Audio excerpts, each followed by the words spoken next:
Just say, give your name, how long you've been in your position, and for fun, this is, I know that other organizations have done this, so I'm borrowing it, is what is your favorite summer food? So you get to start.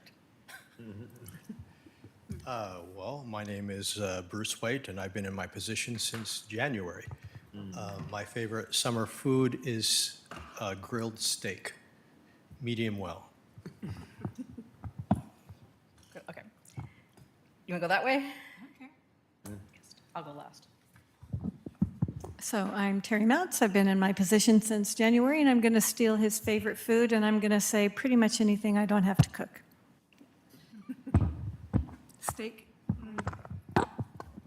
Susan Johnson, Parks Board and Planning. I like anything to eat in the summer.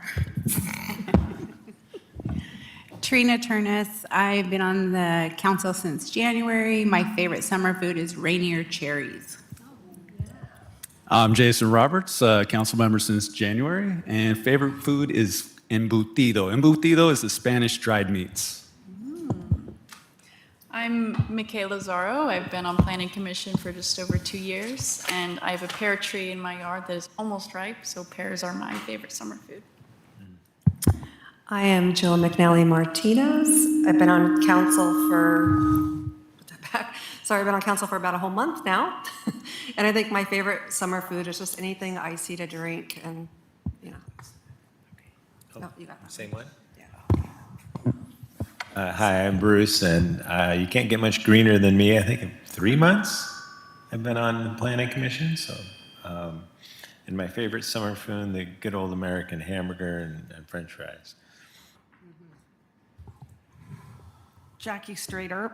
I've been on the Planning Commission for 3 months, and mine would be raspberries and Miriam berries, any summer berry. Oh, yeah. John Port, like street tacos, carnitas, or al pastor. Jacqueline Whalen, serving on the Milton Planning Commission since January 2002. Favorite summer food would be peaches right off the tree when they're ripe. Hi, Tim Cedar. I've been on council since 2021, and I like an ice cold watermelon. And Angeli Stelmacher, been here it'll be 5 years in August, and my mom's apple pie.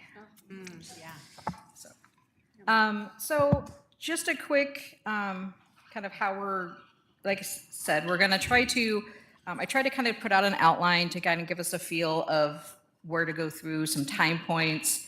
Part of this being that this might be a very large topic, and we all have to be careful how much we speak so that we all get a turn. There's quite a few of us here. So I do, hopefully we will have, I was trying to save the most time for what I think is some of the biggest issues out of this, or the biggest areas of discussion, and then zipping by some stuff that is probably not as big a deal. So we will just kind of zip. I just wanted to give a real quick 5-minute background of the Planning Commission and where this work came from. So the Planning Commission itself is a 7 appointed residents. They're appointed by the mayor, approved by the council, rotating 6-year terms. They are, in most cases, a requirement under the RCWs to have sort of this advisory group that looks at zoning, subdivision, and environmental codes, doing the study for it, working for the council, holding public hearings and such. Those topics are set by, we provide a work plan to council usually in December or January, and then as other areas of priorities come along. And then I wanted to point out, so this is directly from our 2044, meaning you adopt in 2024 with a 20-year plan, so that's why it's 44, vision of the comprehensive plan. And so number 6 of that vision is to retain and enhance tree canopy and other environmental amenities. So it starts right in the comp plan, which is that vision for the entire city, like I said, for hopefully what we're able to do in 20 years. That is then drilled down into land use goal, land use under Land Use Goal 5, Land Use Policy 5.3 is to maintain and strategically expand the city's urban tree canopy so that it equitably reduces the impact of urban heat island effects. Can you repeat that? Yep. Maintain and strategically expand the city's urban tree canopy so that it equitably reduces the impact of urban heat island effects. I do have a few paper copies if that would help anyone. Oh, look at you. And then there was some conversation about like city property. And while this particular proposed ordinance does not address city-owned property, the city does, under the Parks and Rec goal, have similar direction that we are to mitigate impacts of the urban environment through the preservation of large trees, use of rain gardens, low-impact storm mitigation strategies, and other sustainable design strategies where appropriate. So those are built into ours as well, and where they aren't, we will be increasing those over the next couple of years. And then we did public engagement. So obviously, again, backing up to just the comprehensive vision and goals, those were public meetings in 22, 23, 24, meeting with the public, getting a feel of what that vision is for the city.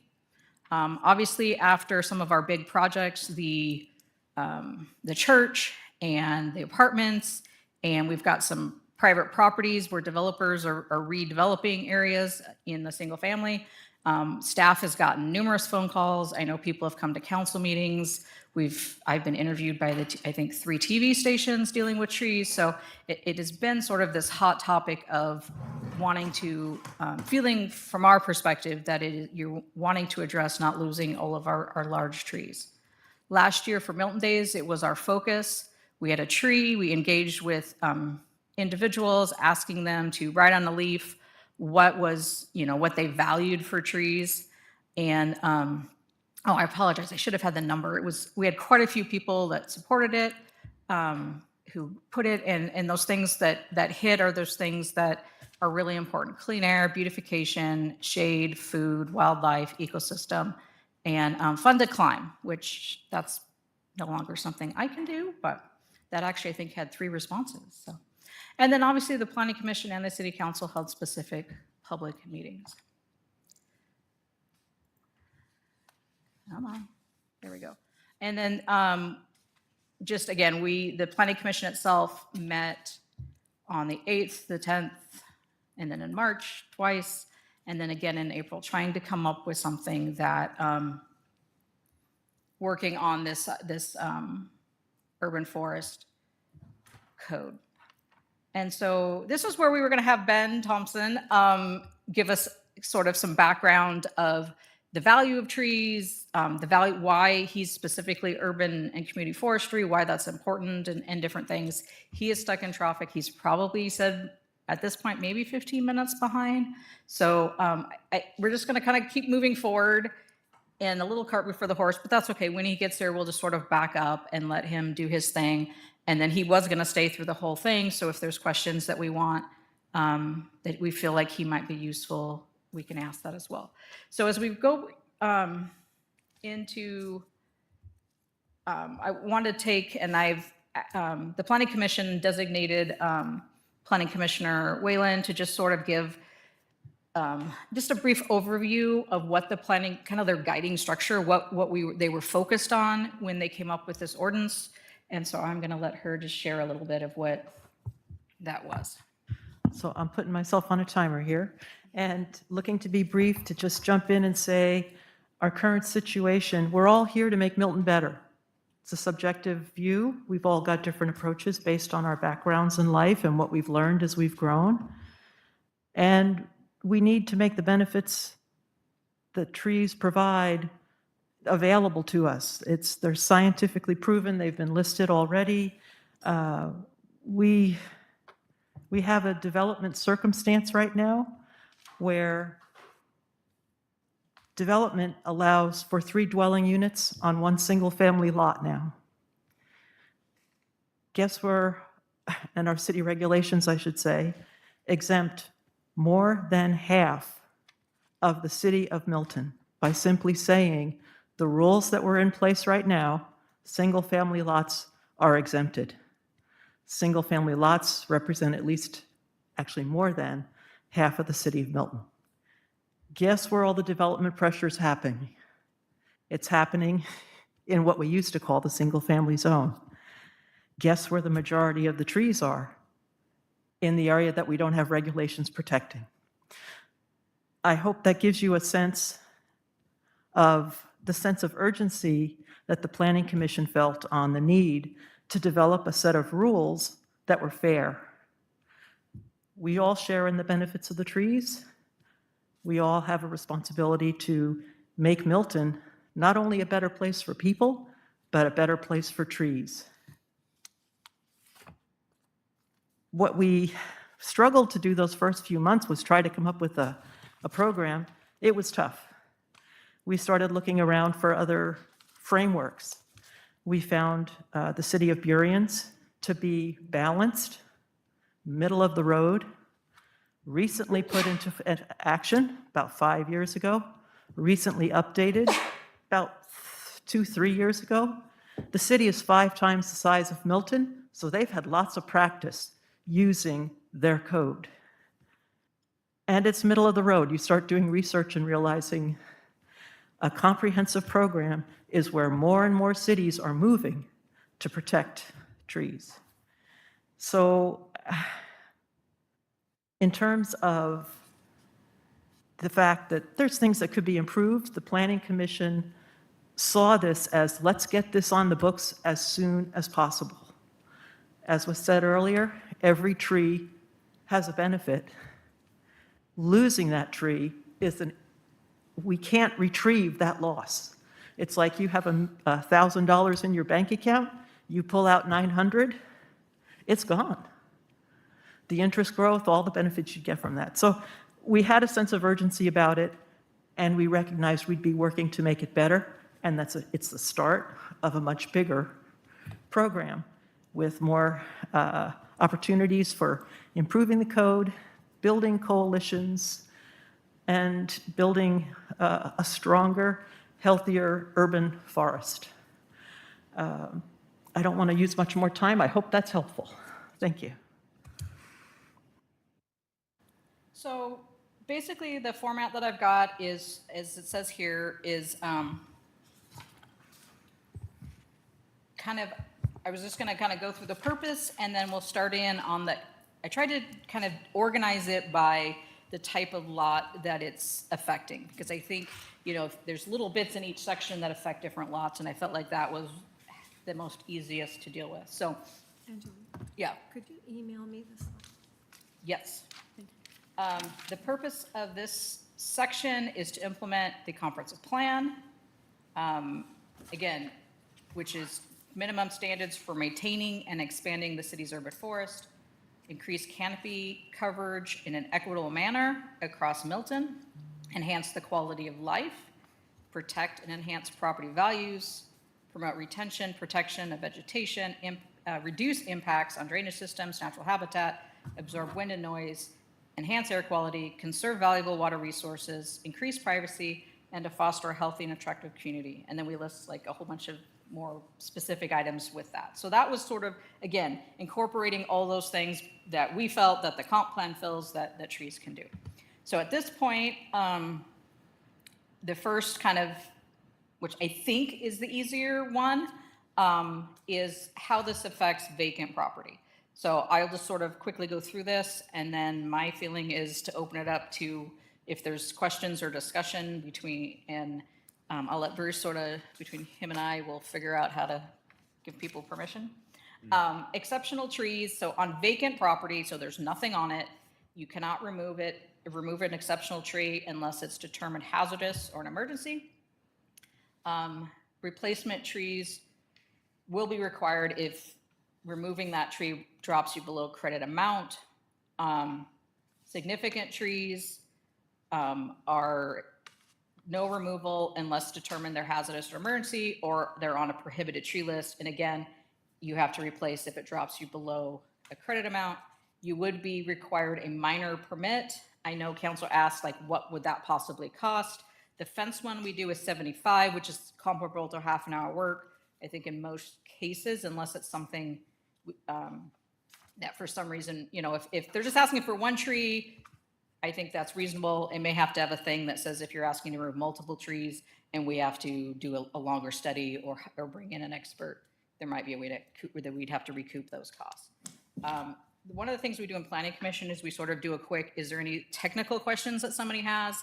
And then we do sort of, and then open it up for more discussion questions. So What's considered vacant property? Is this like if somebody has 2 acres and 1 acre of it versus their house is on 1 acre, or what does this entail? if you own 2 parcels, So it's by parcel, by tax parcel? yeah, so if you, there are people who have a house and it feels like it's all one lot, but there's technically 2 tax parcels, I would treat them as separate parcels. So one would be developed and one would be vacant.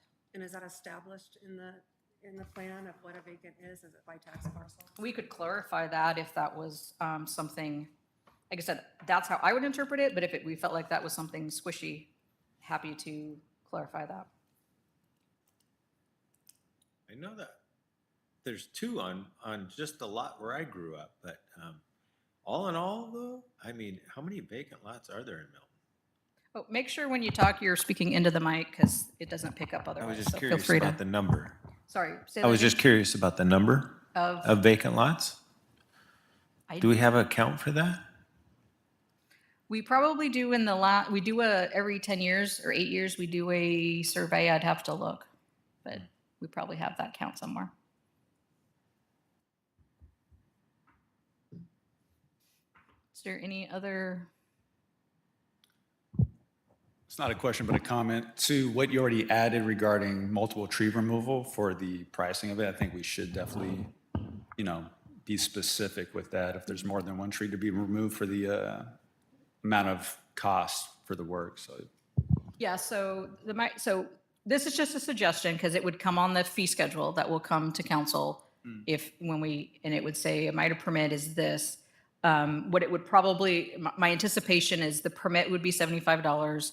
And then we have language that says plus any, if we have to have an outside consultant or anything like that, they pay, I think it's the cost plus 10% or 5% or something, so.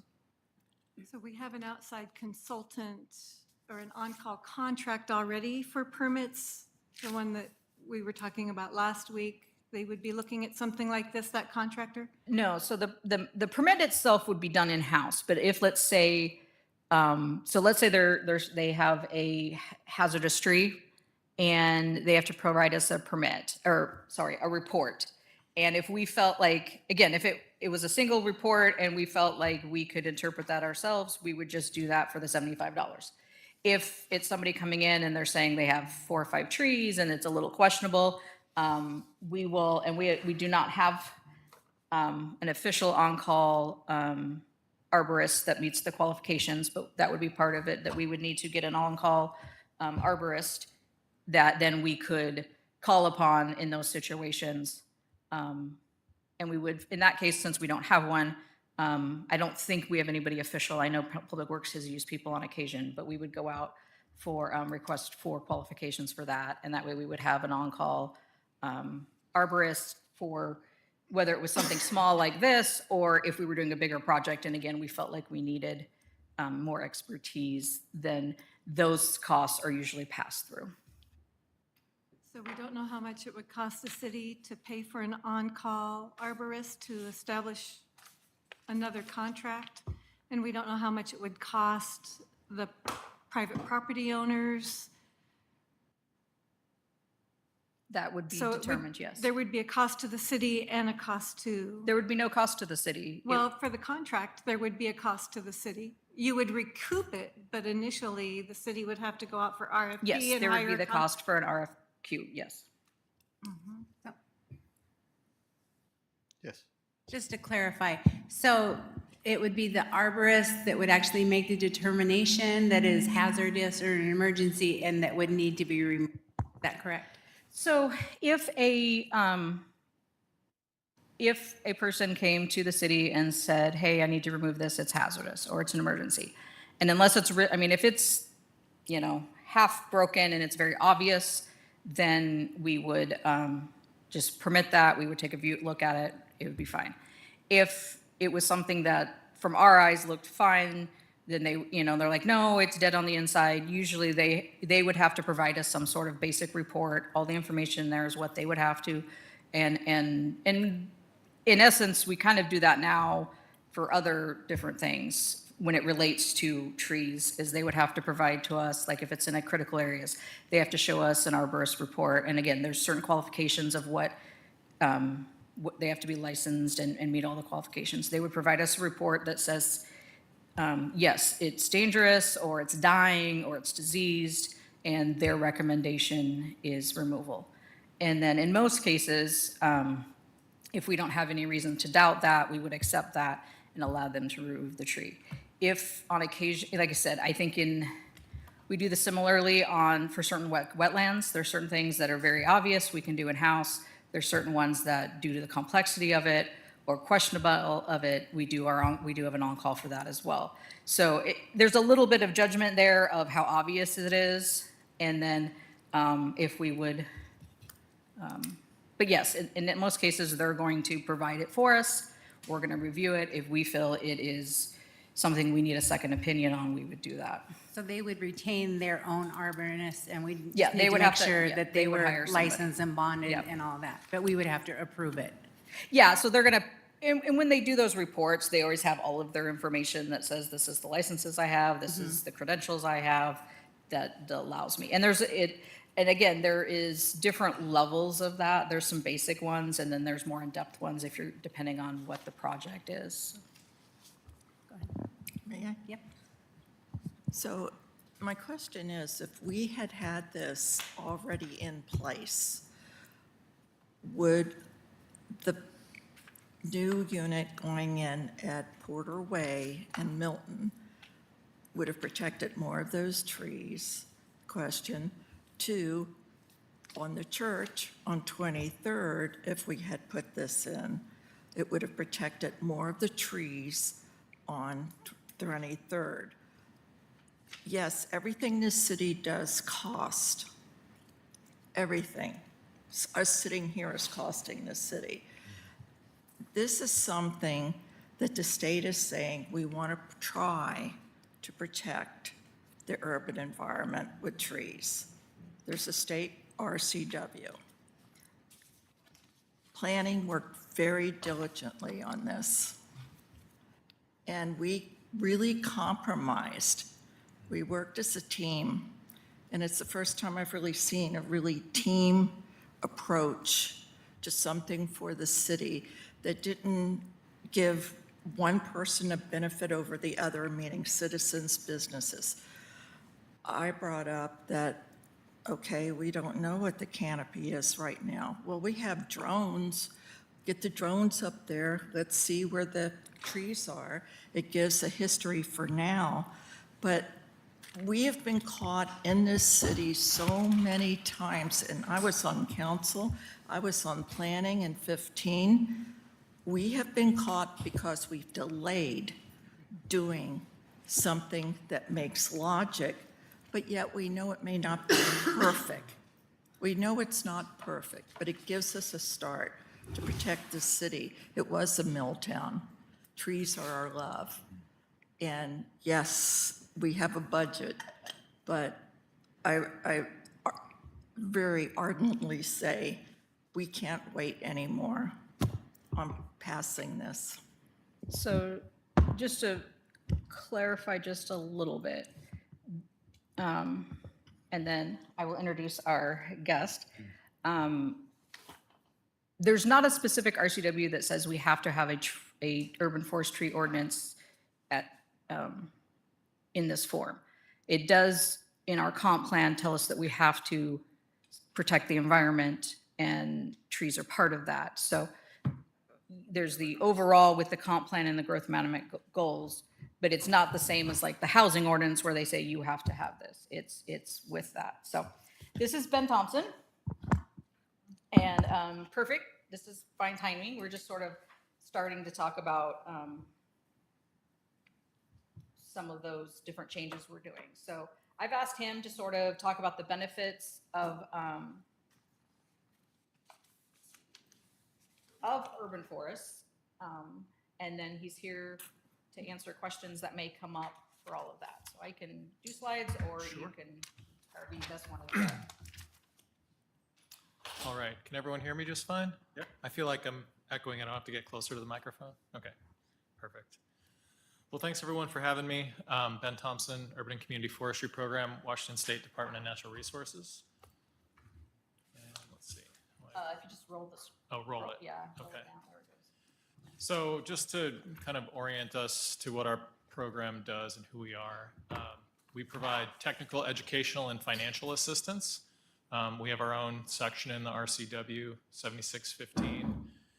And I would say from our program started in about 1990, and from 1990 up until about 2021, we operated explicitly and exclusively with funding from the U.S. Forest Service.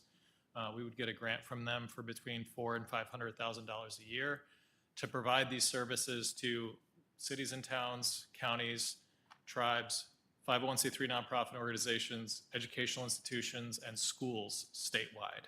So it was a huge audience, not very much money, not a lot of resources. We supported 2 staff positions with those dollars, as well as a statewide advisory council. So I described ourselves as kind of a squeaky wheel program. Folks were engaged with us. If they were asking for assistance and for help, then we would do our best to respond. We didn't do a lot of proactive outreach during that time. Things changed in 2021. We got our first significant funding from the state legislature. We received roughly $3 million in that legislative session. That allowed us to expand the size of our staff team.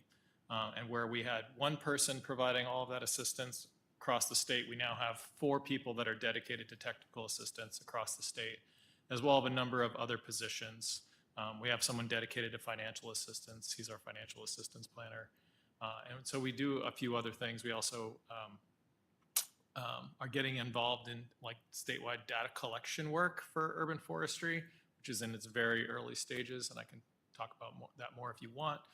We also have recognition programs. We help manage the Tree City USA program in partnership with the Arbor Day Foundation, and we launched our own Washington State specific Evergreen Community Recognition program as well. Most importantly, we're non-regulatory. So there's no mandates, there's no requirements. We're not here to tell you what to do or how to do it. We're here to help you troubleshoot. We're here to help you get your questions answered and learn maybe a little bit more about what other communities are doing. Let's see. Is it not? It's not rolling. A little temperamental. There we go. So I won't read the words on the slide here, but generally speaking, we consider an urban forest to be the sum or the collection of trees within a specified area. So within your city limits, it's the collection of all the trees that are here, whether they're on private property or public property, whether that public property is owned by the city or the school district or some other special use district, and whether that private is like residential homeowners or commercial business areas. All of these trees are collectively working together to provide benefits to the community. We typically describe trees as providing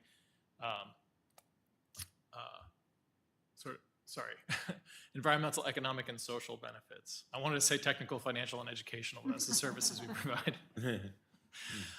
So yeah, economic, environmental, and social benefits. And so this is just, actually a screen grab from a project that we co-funded with Department of Ecology, primarily targeted to stormwater engineers, but also relevant to anyone who's interested. It's called the Trees for Resilience Toolkit. I would encourage you to look that up. And I do have a QR code at the end that's going to have some access to resources, and I believe this is on there. But of course, you know, I think most people understand that there's an environmental benefit to trees. But I think the important thing to consider with all of these various environmental benefits is that when you lose trees, you not only lose the amenity value of that tree or those trees, but you increase the impact of the adverse effects of not having the tree, right? So I often say that nature or trees or, any kind of impervious or any kind of pervious soil it's like the antidote to all the pervious cover that we need in cities. Like we need streets, we need sidewalks, we need buildings with rooftops. All of those surfaces generate stormwater runoff. All those surfaces trap and hold heat.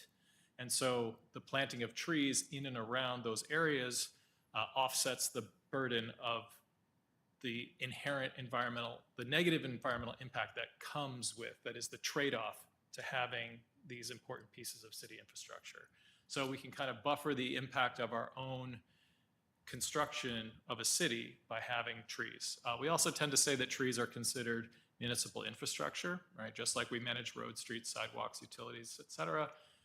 We also should be managing our trees. And if done correctly, they're the only piece of municipal infrastructure that actually can increase in value as they grow. Whereas like as soon as you build something, it starts to devalue as soon as you're done building it, because it starts to degrade and then it has to be periodically replaced.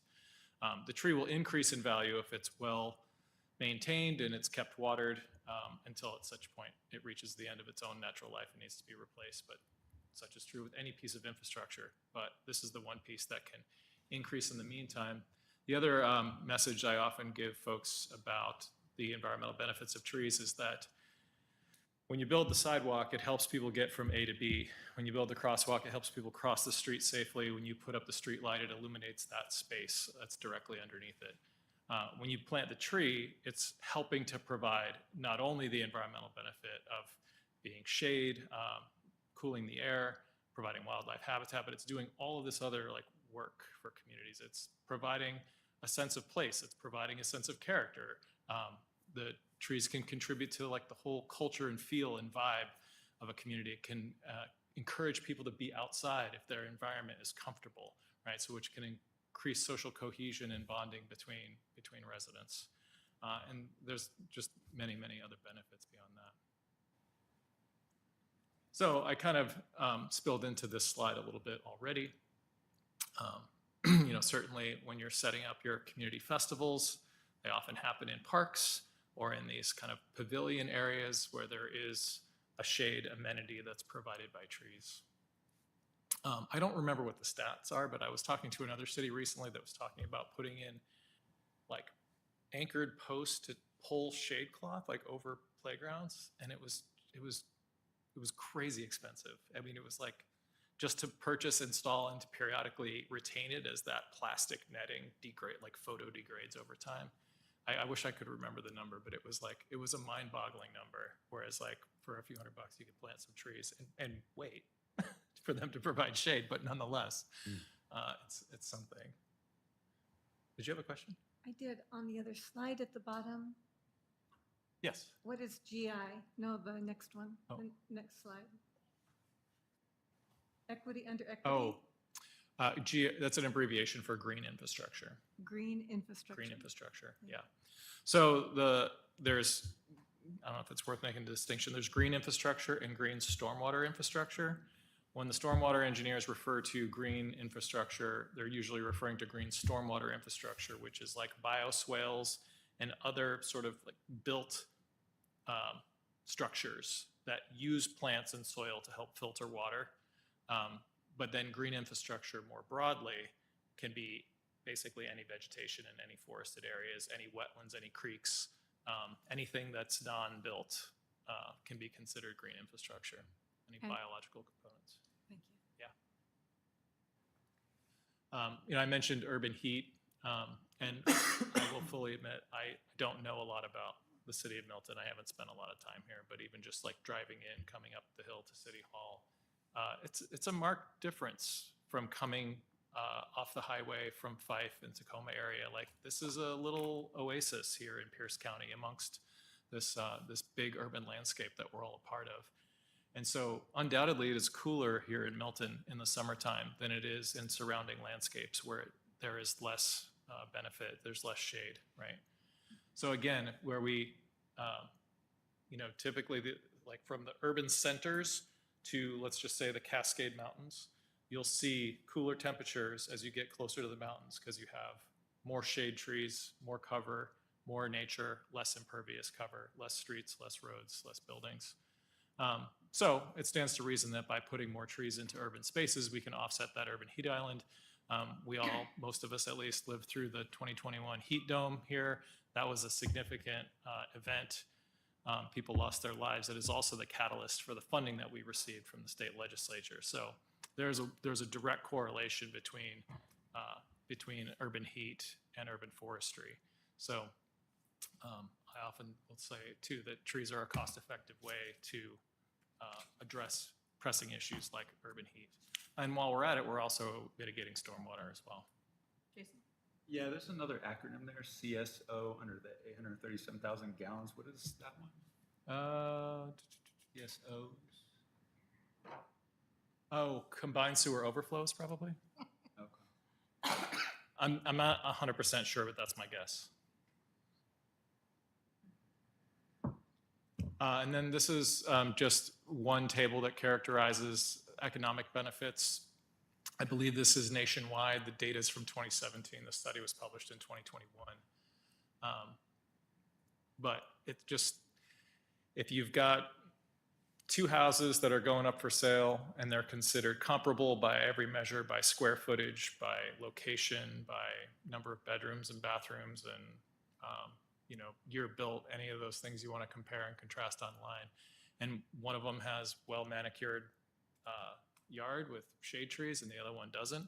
Well, that one with the manicured yard and shade trees is going to sell for a lot more because there's also a part of the reason I think it's like subconscious and it's a little bit psychological, but it communicates a level of care. So if the people had enough to care this much for the outside of their property, I can only imagine that the house itself is in much better condition as well. This slide was taken from a project that we did here in Washington in partnership with the national nonprofit organization known as American Forests. American Forests created this tool called the Tree Equity Score Analyzer. They have a companion tool called the Tree Equity Map. Tree Equity Map is nationwide, and you can go to the Tree Equity Map and zoom in on Milton. But then there's also this Tree Equity Score Analyzer tool, which provides more granular information. So there are some pieces, some details you can get from the map that you can't get from the analyzer, and I regret that I can't remember exactly what they are. But the analyzer is intended to be a planning tool. You can zoom in even down to the parcel level to get an estimate of what the canopy is on a given parcel. And so it looks primarily at census tracts, not necessarily city limits. But my colleague Zema, who put some of these slides together, kind of averaged the tree equity score. And the score is not a percent canopy. The score is kind of just a measure that they came up with. It's like out of 100, so it's relative. And so this, by the numbers, Milton looks pretty good. It's because its current canopy cover is between 20 and 30%. Most of the larger cities in the Puget Sound region that have assessed their tree canopy, they're under that. I think I can't remember exactly what they are off the top of my head. I'd have to look them up, but you're doing very well for canopy, right? And the canopy cover goal of 50% is assigned by the algorithm built into the tool. So it's not to say that that's where you should be aiming for. Having 50% canopy in any kind of urban area is difficult, just because anytime you've got built infrastructure, you've got less space for trees. So there's a trade-off. There's only so much plantable space. Most of the space that you have, most of the trees that you have are on private property because that's who owns most of the land collectively. In a smaller city like Milton, you probably own, the city probably has control over 10, maybe 15% of the land area if you add up the land that the library is on, and the land that the schools are on, and land that takes up the public right-of-way.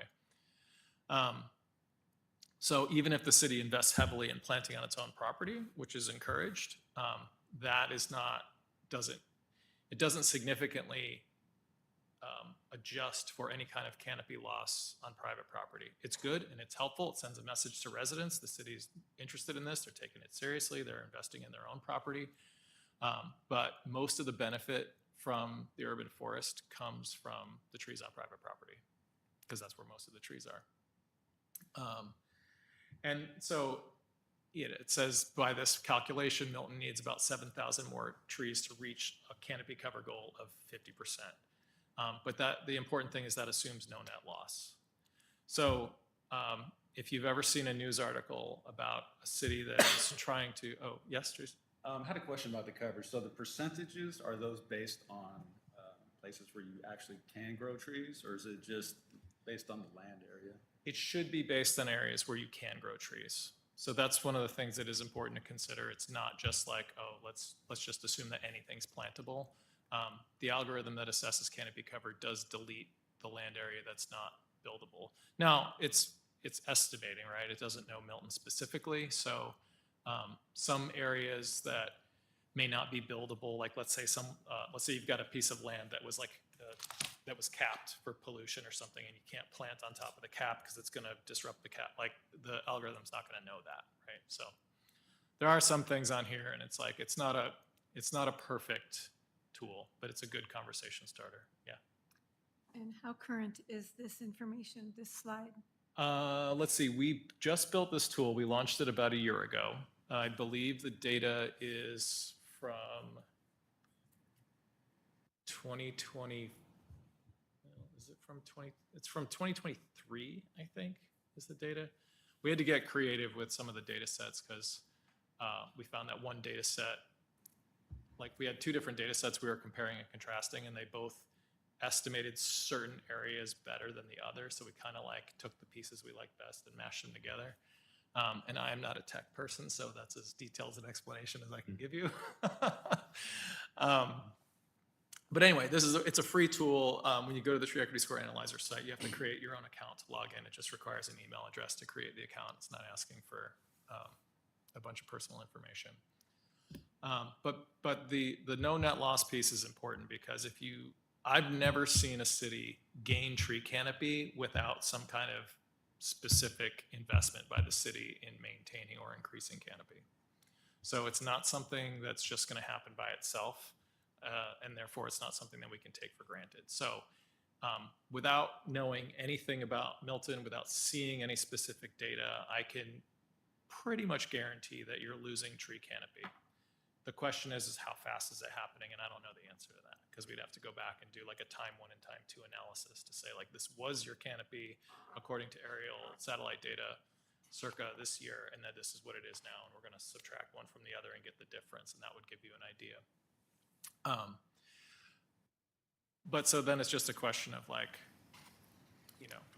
that question can be answered, but there's a degree to which it's not super helpful. It's interesting to know the answer, but if you know that you're already losing tree canopy and that you're probably going to continue to lose tree canopy without some kind of specific investment or dedicated effort, then the most important thing is like getting the dedicated effort moving, right?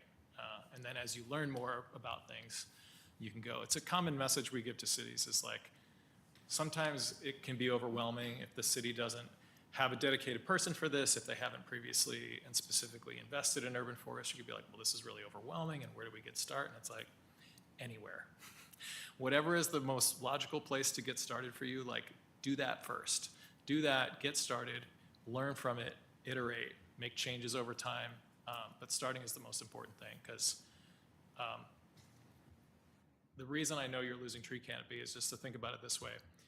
If I'm a private property owner in Milton, and I decide that maybe I just bought a house, I just moved in, and I decide like, well, I'm really into gardening, and these trees that are in my yard are just, they're getting in the way of my future gardening dreams. So I'm going to just remove them because that's my property, and I can remove my trees, and this is what I want. So you can have a hire a tree company to come in, and let's say they remove 3 mature trees that took like 60 to 80 years to get to their current size, providing a lot of canopy, providing a lot of benefit. Well, those trees can be gone in a day, right? But then if you want to get them back, you got to plant 3 new ones and wait 60 to 80 years to get them back. So it's very easy, it's very fast to lose tree canopy in a specific area. It's very hard to get that canopy back because it's assuming that those trees are going to be alive in 60 years because they're going to continue to be watered and continue to be maintained properly. Yeah. Just a super quick comment. Puget Sound Regional Council displays a tree canopy coverage map. And so what you've really highlighted is the source of the data makes a difference. Their numbers show Milton in the census tract that Milton occupies is about 21% of tree canopy coverage. So, but I don't know the metrics, and you're helping to illuminate. Well, this is, this current canopy cover, there was nothing below 20 and nothing above 30. So it means you might have one census area that's like 28 or 29%, or maybe even 30, but the other ones are going to be low enough that if you average them out, then that Puget Sound Regional Council data might still be correct. Thank you. Yeah, so both can be true. Yeah. How much land in the state of Washington is preserved for urban development, or just for forestry alone protected, as far as the big picture, instead of the 2 miles of Milton, the big picture in Washington? Oh, like how much is specifically protected from urban development? I don't know the answer. But I mean, any forested land that's owned by the government is probably off the table for development. So anything owned by the Forest Service, anything owned by the Bureau of Land Management, anything owned by the DNR, Fish and Wildlife owns their own properties, like any of that stuff is off the table. Yeah, unless there is, I mean, like DOT actually owns quite a lot of land themselves. So yeah, I don't know. I mean, basically, like if it's not specifically owned by a government agency, then there's no reason it can't be developed, essentially. So is there a way to kind of say what measurable increase in statewide or regional urban forest canopy result from a really strict ordinance in Milton? Milton being like 0.004% of Washington's area? I mean, I mentioned at the onset of this presentation that we are kind of getting started in the data collection realm for our program. So someday we'll be able to answer that question. I can't right now. But in some ways it's kind of like, well, to what end is that information useful? It's like for us to know, like, hey, by and large, overall, if we take all the cities that have tree ordinances that do a specific thing, like, is there something in common amongst all those cities that we could draw from that based on what else we know about the city? So let's overlay all the cities that have tree protection ordinances and see if they have more canopy than cities that don't. Like, that's an interesting question that we can't answer because we don't have all that data yet. Yeah, there was a couple of questions, I think. Can I go? Maybe Okay. I've got the thing on my phone right now, and I find it very interesting. It has this, it shows the 87, says our priority is moderate, and we have a cover of 31%, and the goal was 50%. But my question is, the population shows us 1,174, so what does that mean? Oh, you could be, it's possible you're selected on a specific census tract, and that's the population within that census tract. It is, you're correct. I Okay. see the block out. Okay. Very good. So that's how we can understand the map. Mhm. Okay. Yeah, it's Okay, I- cool. sorry, was there? So, Okay. I just said cool. I think the question about like what's the impact of like what we do here and how does that benefit the region? I think it's, even though we can't answer it, like inherently, I think that there's enough shared understanding that trees provide these benefits. More trees will help kind of float these benefits across the region. And so, just like a resident can do their part by protecting trees on their own property, like a city can do their part by investing in urban forestry in their local community, knowing that it does have an inherent benefit, it does have an inherent value. And I think for Milton, if you already see yourselves as kind of a little green dot, a little oasis that's surrounded by urbanization, like that, if you don't have something to sort of protect that's specific and intentional, then that reputation's at risk overall. I see your stat there about the U.S. losing 1% of of tree canopy or urban trees. And your comments about we will lose canopy, you know, just from a logical standpoint makes sense. Do you have any data or ideas about how municipalities can regain tree canopy and how difficult that is? Like what type of growth could even be achieved? Sure. Well, so that's another piece of feedback that we will often give to cities when they say like, hey, our mayor is really interested in increasing tree canopy and they want to increase tree canopy by 10% before their term is over. And it's like, it's probably not. It's very hard. It's very hard to get 1% increase in tree canopy just because if you went out and planted every available planting space today in the city of Milton and then came back in 3 years to like see how you're doing, those trees are still so small. The canopies have not expanded very much. They're roughly the same size as they were when they were planted because they're finally just reestablishing the root system that was cut off before they were planted. So you don't really see a lot of movement or a lot of change. Like you're gonna have to wait for a good period of time before those trees are making measurable impact. And once they're established and they'll start growing faster, then they'll start making a bigger impact. So it's, you know, I talked to Zema about this when she had this on the slide. So it's interesting that you brought it up, but it's like 1% of urban trees is still a ton of trees. It's like we're talking hundreds of millions of trees in that 1%. I think the city of Spokane has over 200,000 trees in their tree inventory, and that's just trees that they have responsibility for. And it's not even all the trees they have responsibility for.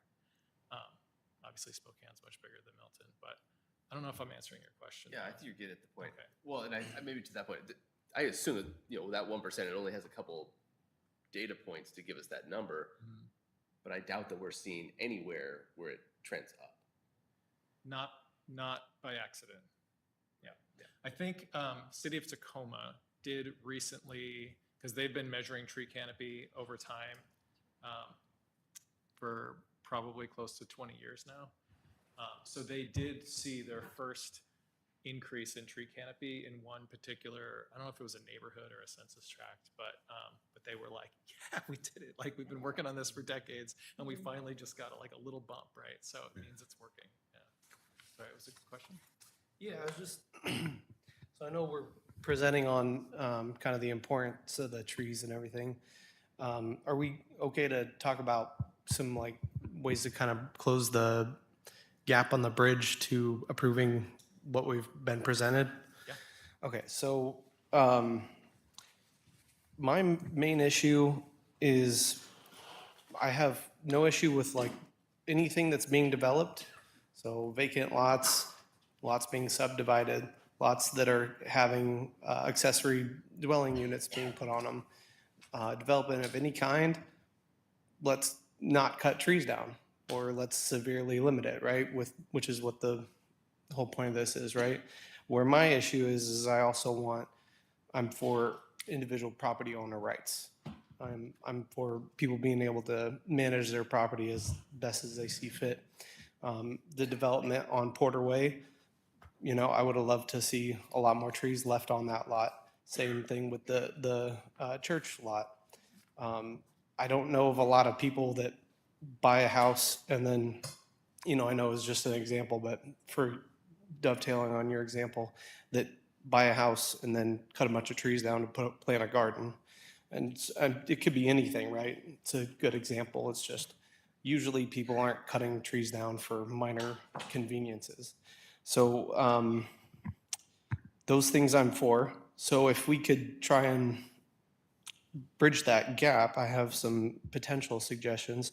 I know we talked about loopholes being an issue, right? So the two ways I see that we could move forward easiest is either we approve the whole thing right now without the restrictions on existing single-family residents that aren't about to develop or subdivide or anything like that. Or here are some potential loophole closes, right? So maybe we have these restrictions on people until they've lived in that residence for a certain amount of years, like, for example, 2 to 5 years. Another one would be, I think it's 6 trees, significant trees can be removed per year right now. Maybe we reduce that to 1 to 2 without a permit instead of 6, or whatever it is right now. Make restrictions to cut trees prior to selling the residence so that people can't just, hey, you're gonna buy my property, I'll cut the stuff for them, just pay me and I'll cut it for you, because I know that they don't want that happen. Let's close the loophole on that. Highly restrict cutting for any kind of development at all. I'm in favor for. And then I guess that I already touched on the lots potentially being subdivided. So those are some of my suggestions that would mean I would be, in full support of the thing right now. So either we approve it without the thing and then try and close the loopholes later, or we can try and figure out ways to close the loopholes now, which might take some time, which mean more trees are going to get cut. And then once we have a whole bunch of loopholes tried to be closed, then approve it. Yes, Councilmember Turnus. Question on that, please. We've had a property recently, single-family home, that got the approval for 3 ADUs. So that's private property. They're putting in the ADUs, so how do we fix that? I understand the concept of private property rights. I believe in that, but I also believe in the whole.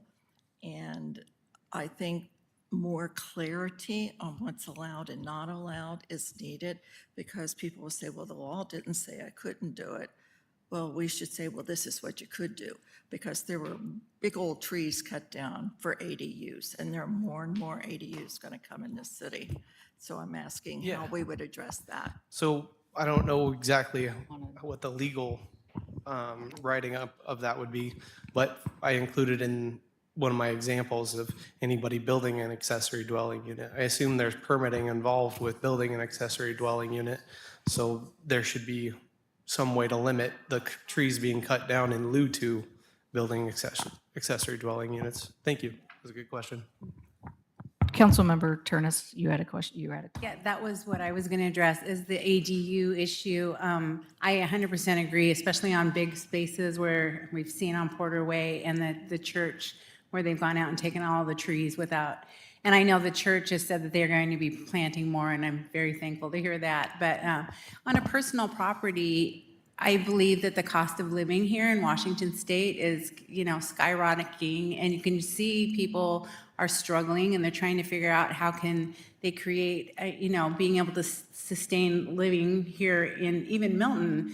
The taxes have gone up significantly, and if somebody chooses to do an ADU in their backyard, which means taking down trees, which means they don't have the space to replant those trees as well, I think that's something to consider. And even what you said regarding somebody that wants to take out trees and plant a garden, well, the cost of foods have gone up. So if they're looking at sustaining their stomach instead of their tree situation, like, you have to weigh that against that as well. Or a child, you have kids in your yard, you want, a safe environment. Climbing trees is great. I used to do that, but there's definite risks. I've seen that with my grandkids now. But putting in place structures takes space as well. So I just feel like there's more individualized discussion on an individual property owner, that there's a bigger picture that we're having to address now in this time and season.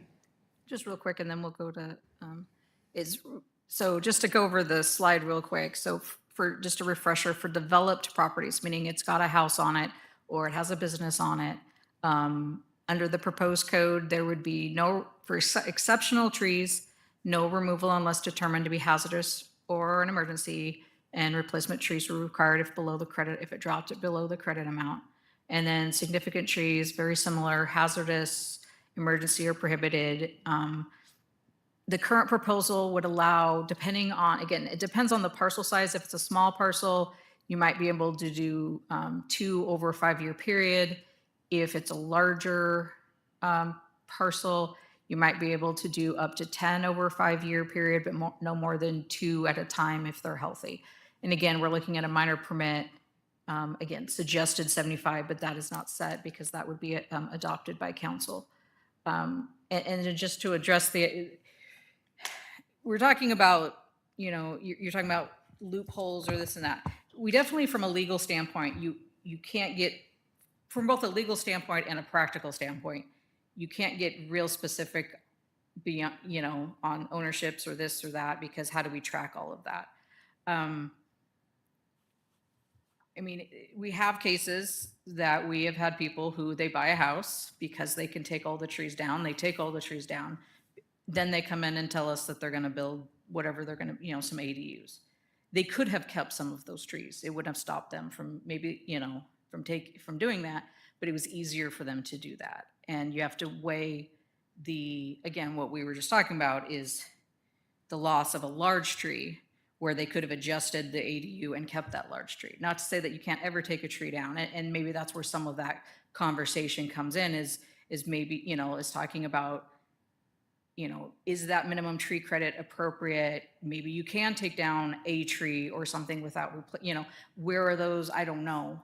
But it's going to go to Councilmember McNally Martinez next, but just sort of kind of doing that framework of examples that we're dealing with is that's that has been happening more and more is people are buying a property, taking all the trees down, then coming in to want to build. Couple questions. You said that you used Burians as an example to put that plan together and that it was the middle of the road. But when I was doing some searching on this, Burians is pretty intense. It's pretty restrictive for the private owners. And I looked at other Pierce County and closer communities around us, and most of our cities around here don't have specifics like we do for the private property homeowners. There's a lot of developmental for developing, which I don't think anybody disagrees with, because I'm with everybody else. When I saw those trees go down in the corner of Porter and Mill Way, it's very, very sad. But I also know that Washington State property rights, there's a reasonable use principles that homeowners should have that are paying property taxes that own their residence. I have no problem with somebody taking trees down and plant a garden. I can give you an example. Let's say somebody has well, you can tell me how it would be handled if this passes. Let's say I have 2 Douglas firs, 30-inch diameters on the side of my house. I have a 1/4 acre lot, and it's dropping sap on my cars, it's causing damage on my roof. I want RV parking. So now I want to remove these trees for RV parking. They're very healthy trees. Sorry, you need to use the mic. Okay, So so that it gets I'm recorded.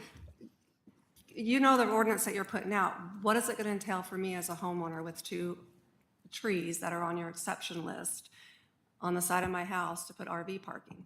What would I have to go through? So a couple things there. One, Burians, I guess, is the middle of the road for those that are truly doing like an urban across the board forestry plan. Yes, a lot of cities, probably on the east side of Pierce County, are like ours where we don't regulate anything. But the ones that are starting to regulate, they felt like and I talked to the Burian and he said they were trying, like when they were looking at credits and different things and the cost and stuff, they were trying to find in the middle of the road. So it depends on how many trees are on your property. If those are the only 2 trees on your property that you are removing, you would be allowed to, but then you would need to plant back the equivalent of 8 credits.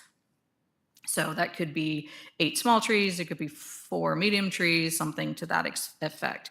If you already have, let's say you have 3 extremely large trees,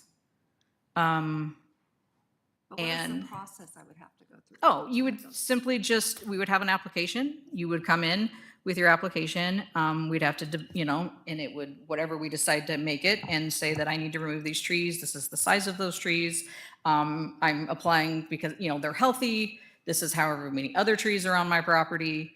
And we would look at that and compare it to the code. And so, fingers crossed I'm getting this right. In this case, you would be able to take down those 2 trees. If, let's say you've got a 3rd tree that's now, if it was a exceptional tree, if it's a significant tree, so it's under a certain size, you could take the 2 down. If they were exceptional trees, meaning that they are the really large, over 30 inches or hit certain thresholds, I'd have to double check. Those would not be easily removed. So the first, and again, this is the challenge before you, and the challenge that the Planning Commission looked at is there are houses that, because of rock walls or sidewalks or whatever, can't do certain things, or wetlands or a creek. And so you have to decide, where is that value to the community?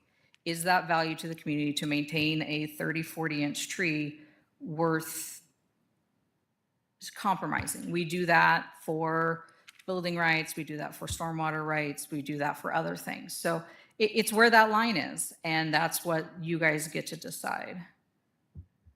I'd like to go and hit a few other people, if that's possible, before we come back. Is that okay? Is it Yeah, me? Cedar, and then Thanks. Yeah. I just want to say a couple ideas. I know you all have heard from me many times before, but I want to be real clear about some things that we've talked about. So starting from the plan, the 2044 plan, like this is what is critical about, everything that we've heard tonight. The long-term planning is what we need to be considering. That 2044 plan isn't something that's supposed to vary by administration or election. It's designed over time, deliberately, to be Milton's goals. And I would encourage everyone to just think about that as they're thinking about balancing the interests. Of course, personal property interests are important, but we see those all the time. You can't build your house a certain way because of zoning codes. You can't build in certain locations on your property because of wetlands. You can't block someone's view of the road. I mean, there's all sorts of times we see that. So this is an instance where we're talking about building Milton for the future. And gosh, I rally about it all the time. What is the actual vision of the small town Milton? People talk about it all the time, but tell me what it is. Because I think it involves trees, the sense of place, like all those good things we get from trees. And there's not a single bad side. The only bad side, and I really want to understand the position, but I think the only bad side I hear is, I might want to use that for something else. My understanding of looking at this very closely now several times is it's actually not that hard. You just have to plan your property and have a site plan. So, I get that people don't want to lose control of some little niche in their property. But boy, the community has told us time and time again they want this. And if we're going to not do it, then we better have a darn good explanation for our kids when we lose 1% a year and we have no trees left, because we're not going to get them back. So I am going to support this in its full-fledged, full-voiced write-up as it is, because I don't want to let perfection be the enemy of good. I want to get this done so I can walk around Milton in 30 years. Well, I'm still here for another 30 years and say, yeah, this is what the city we built. So I got to get that out there. I'm sure it just makes people mad and dig in. I hope not. I hope you'll hear me and look at that long-range plan and think about what it means and why we did it, why it was done by the council before us and before us and before us. And then I would love to go around, and anyone who hasn't spoken, take an opportunity. Mounts first, sorry. Oh, I'm sorry. First, I want to thank our guest for being here, and I wanted to see if my notes are accurate. I know you tried to send it to us, Angeline, thank you, but Yeah, I'll try again. I couldn't open it, yeah. Milton right now has 87% equity in tree equity on that one side, and we are 31% of current cover or in the TESA things. Well, I think I'd have to go back to the slide. I think the score was 84, not 87, and that's not a percentage. That's just a metric that's assigned, that's relative to other cities that have tree equity scores and other census tracts. And you mentioned that we're doing good, right? That Milton is excellent right now, especially compared to... Relative to your neighbors in Pierce County, yes. Yeah. The canopy cover, the way the map organizes it, it varies by census area. So some areas are a little bit lower, some areas a little bit higher, but the results from that map show that you don't have any census areas with less than 20% canopy cover and none with more than 30%. So what the specific overall average is for the city, I don't exactly know, although, I'm sorry, I don't know your name. Smiley? No, sorry, Leland. Whalen? Oh, sorry, excuse me. Smiley, yeah. Yeah, Councilor Whalen pointed out another metric from the Puget Sound Regional Council, and so it sounded like that number would make sense. It would jive with what I showed here. I just don't know that. And we don't have specific data, and we haven't done any drones, or we don't have a tree inventory for Milton. I'm just knowing, in my mind, I want to know if we're asking the homeowners to give up rights on their own property, we need to have a reason for it. I mean, if we have I wrote down 87% social equity as our score. To me, and I heard you say a couple of times, we're brand new at gathering data. Do we know when specific data for Milton might be available? Well, specific data so let me see. The Puget Sound Regional Council, I did not look at that before I came to this meeting. It's possible there's something there that shows specific canopy coverage for the city of Milton within city limits. Typically, that data doesn't exist unless the city specifically commissions the report for it. So if the city of Milton wants to invest in that, then that would be your best way to get that information. The Department of Ecology purchased canopy data for the state. We have a copy of it at DNR. It's available for download from DNR's website. I think it's also available from Ecology. When we were building this tool, our contractor used that data set initially and was like, hey, we're seeing some places where things don't quite line up. And so, the technology is a blessing and a curse. It's cool. It's great that we have different data sets and like different things to choose from, different tools, different methods. Not a single one of them is going to be perfect for every use. So I think the benefit of these types of data sets are really in the conversation starting, and not necessarily if you want to start parsing like, well, this data set says that we're at 23% and this one says that we're at 26%. And it's like, you're somewhere between 23 and 26 if that were the basis of if that's where the two endpoints were, the upper and lower, right? So if you commission a study with a consultant that will look at a specific data set, they will say, for this data set that was where the imagery was taken at this time, according to our assessment, this is what your canopy cover is. I think Robert's was next, and then Lizarro. So climate change is a reality, and trees obviously are a benefit to impede some of the change due to human factors. I'm personally an outdoor guy. I like going hiking, I like going to the mountains, enjoying the outdoors, fresh air. So we need to understand the intent of this, which is to maintain and preserve our tree canopy. I agree with Councilmember Cedar as far as, yes, we need to respect people's rights, homeowner rights, et cetera, but at the same time, we need to understand the greater reason for this. And it is our kids, future generations, right? It's so tough to replace tree canopy, as was mentioned, 20, 30, 40 years, whatever it may be. So when we're cutting a tree for, having an RV cover or having an ADU or whatever it may be, it takes a long time to replace that tree. And I understand people, they deserve the right to do what they will with their property to a certain extent. But at the same time, we got to understand the greater good of our entire world, community, et cetera.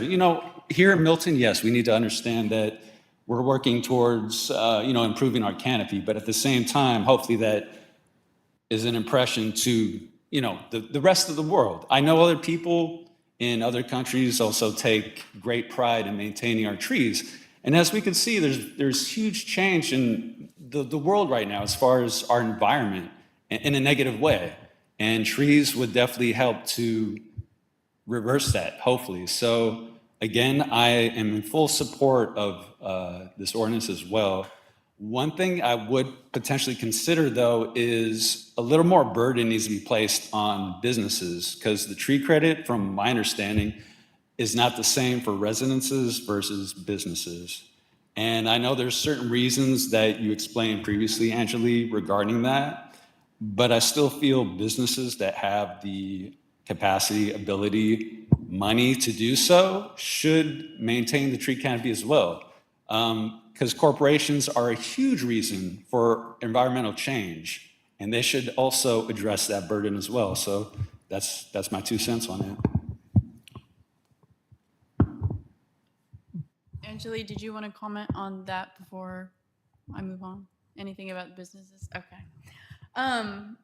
I'll just say that the trees are going to be gone before we know it, in a blink. We could look at those numbers now and agree that we're in pretty good shape. We're looking pretty good. But it's not going to last unless we do something about it right now. I agree with Councilmember Cedar. There's a fine line. The example with the RV parking, making a driveway where you have trees there. Sure, the trees could restrict you, but your setback requirements also restrict you. And there's a list of other restrictions. So where do we say these restrictions are fair and these restrictions are not fair? I think for the greater good, for the future of Milton, we need to act now and pass this soon.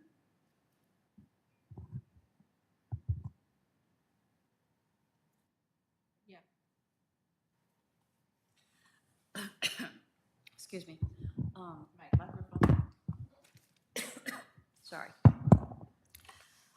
I'm in full support of it. My only questions was the charging of it. Where is the money going to go? What are we going to do with it? There's a couple lines in here that Milton shall assess a minimum of $10,000 penalty for each unlawfully removed tree. But then it says here it gives the list of fines, so that maybe it just needs to be clarified. Also, it needs to be well publicized. This is something that is going to hit everybody in the pocketbook that misses this, and they are responsible for knowing this, but again, we don't want to be causing undue burden if we can possibly use it with publicizing it. Real quick, on the fines, penalties, my thinking was towards the end, we could just focus on that a little bit and talk about if there's any alternatives that people are welcome or interested in.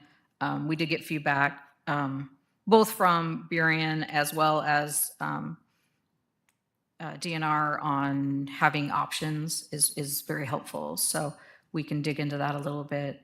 And then moving this out of here too, so that We can discuss that too, yeah. yeah, I'd like to discuss that as well. So that way it's not holding up this. Commissioner Turnus, we sort of skipped you. Did you have anything? I do not. Okay. Commissioner Strader?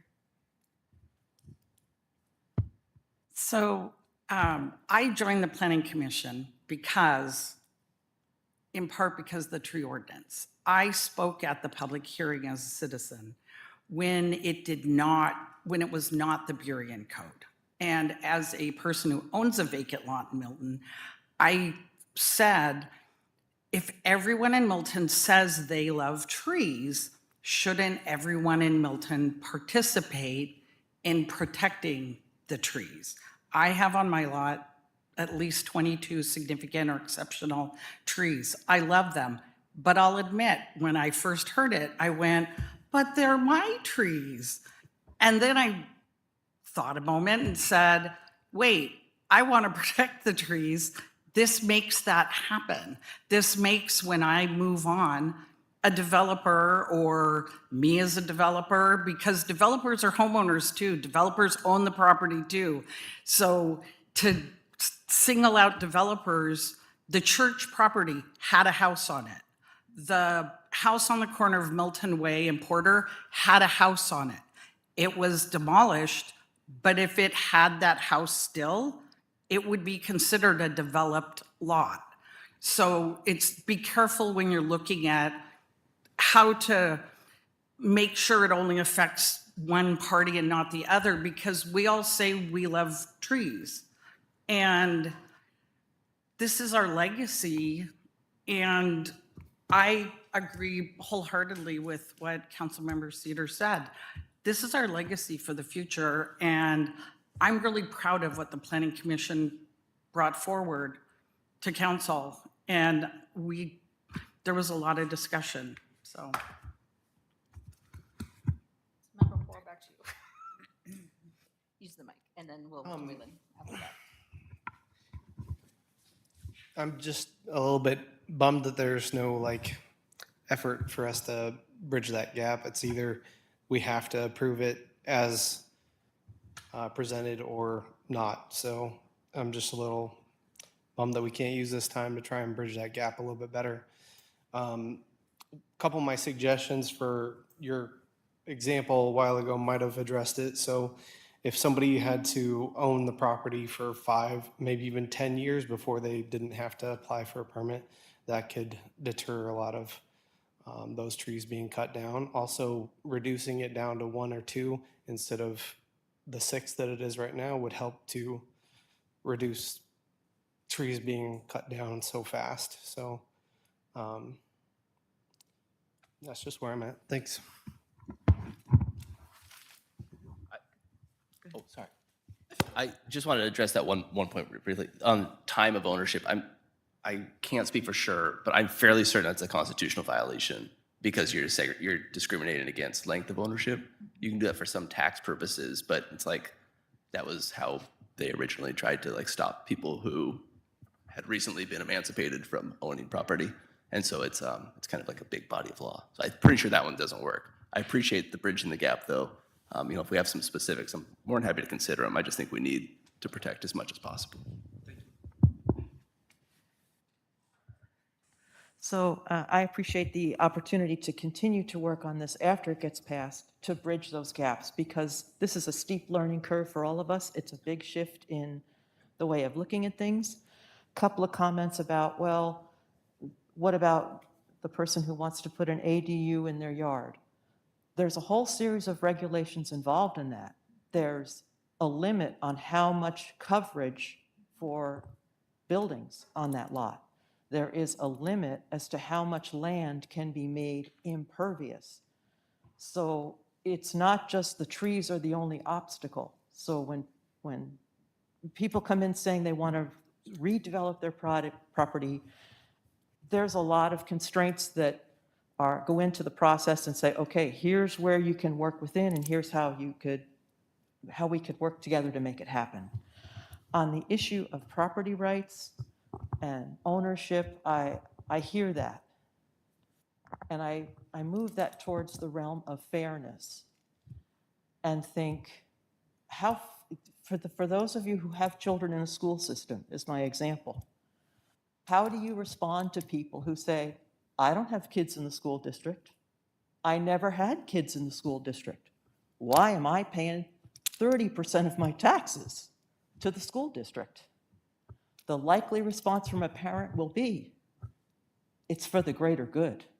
You're building better people. You're building a better community. I mean, there's all these things that are like, but I don't have kids in that school, and it costs me thousands of dollars a year.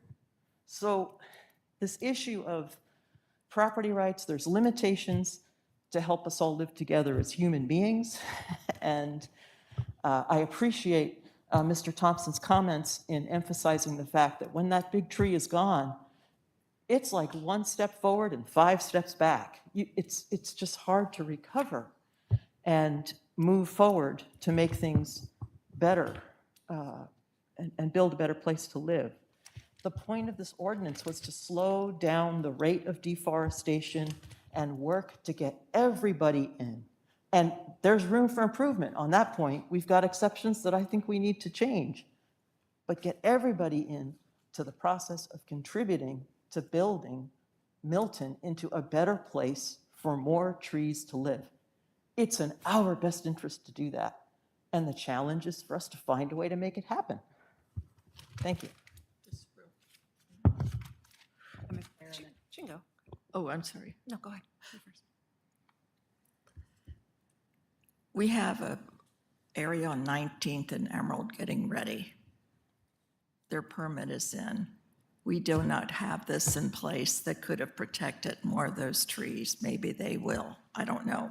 The fact is, again, I want to restate, things have happened because we had nothing on the books. This is a step. We can look at it in a year or two and say, oh man, we need to really listen to what Councilmember Poor suggested maybe, but give it a chance so we can stop this people coming in and not having any care for the environment in our city. Look at Milton Way. Look at how those trees have helped Milton Way with the walking. There's ways we could work together, but we have to protect things now. Again, I agree with Councilmember Cedar. We gotta pass this now. If not, tomorrow somebody's coming in, they're gonna buy a piece of property and they're gonna tear every tree down. I have a lot. I could sell mine. I got an old tree there. You've got them. They'll come in and offer you $3 million and we want to put 4 ADUs on there. We don't know. We have to do something now and work together afterwards to refine it. If the citizens come up and complain, then we say, we needed to do something. We're going to listen to you and bring the ideas in. Thanks. I'm sorry. I just had another really quick question for the Planning Commission. Did you guys look at focused-based incentive, volunteer, preservative, development-related tree retention instead of regulating homeowners? Did we look at some incentive programs to help? Because I agree, I am not against preserving trees in any way or means. I'm just a little worried that we're burdening the homeowners unfairly in our community versus other communities in our area.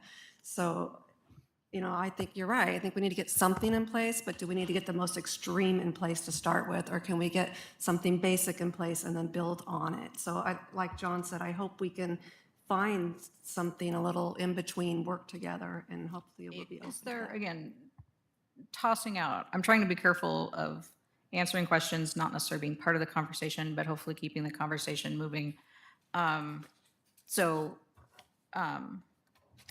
If you have any more talk on the idea of incentives, also, is there a way, is there, I guess, a softening maybe of what has been proposed for credits or what you can and can't take that would make it more palatable to some?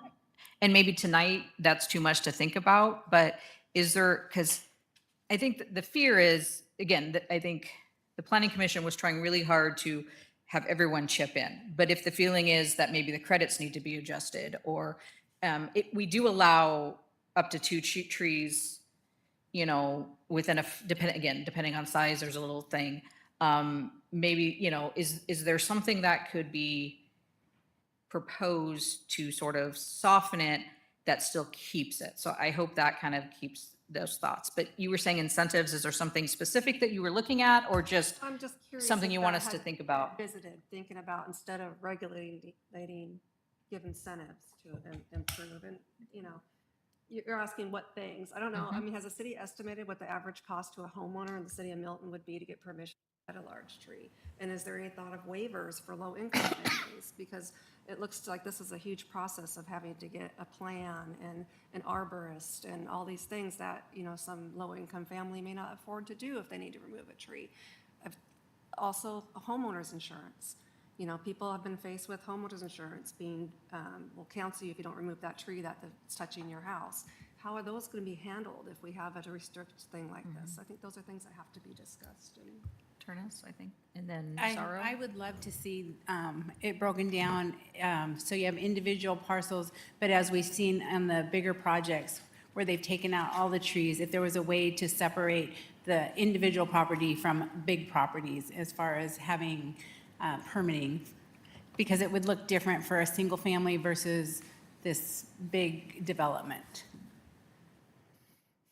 I guess, again, the challenge that I think that some have experienced is we have what you would think of as single family lots, that they have cut all the trees and put 2 ADUs on. And they were probably only 9,000 square foot lots to begin with, but they can do that. So it's not just the big ones that do, but we can, if there's more information you're wanting, we can definitely try to provide that. So I'm sorry, Zorro and then Mounts, was that right? And then Roberts? That was one of my concerns when we first started talking about this. Trees can be expensive to go to a nursery and buy trees and plant them. And if that's a requirement, if you're taking down some trees and you are required to replace trees, that is an expense. The part I'm excited about with this is once this initial thing is in place and we get it passed, is the opportunity to create some sort of community to plant trees on people's properties. I've mentioned before to the commission, I've worked with the Tacoma Tree Foundation, who does a lot of work and gathers a ton of volunteers and donated plants and comes together to plant trees on people's properties who want them. And I think we'd see a lot of interest in Milton with something like that, with people coming together to address that. So I think that's a very valid concern, is the expense of planting new trees and taking down existing trees. That being said, I think there would be a lot of interest from community members to come together and provide support in that way.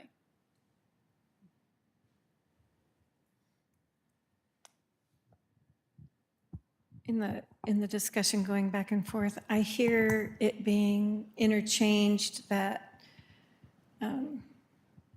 assumed that this will work. And I'm just wondering if there's any data from other cities that have done this, that they actually stopped any trees from being taken down, or we're also just saying, okay, it's going to cost a lot of money. Well, it's going to cost a lot of money if we allow the trees to be taken down. So really, then it's just a tree tax, right?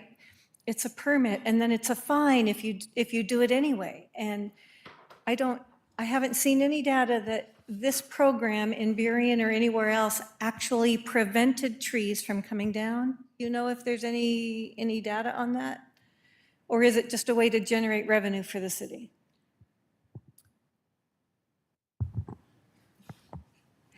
A $75 permit is not a ton of revenue. It's just enough to cover our time. A $15,000 penalty is. That's a deterrent. So that's not. Does it work? I guess that's my main question. Does it work?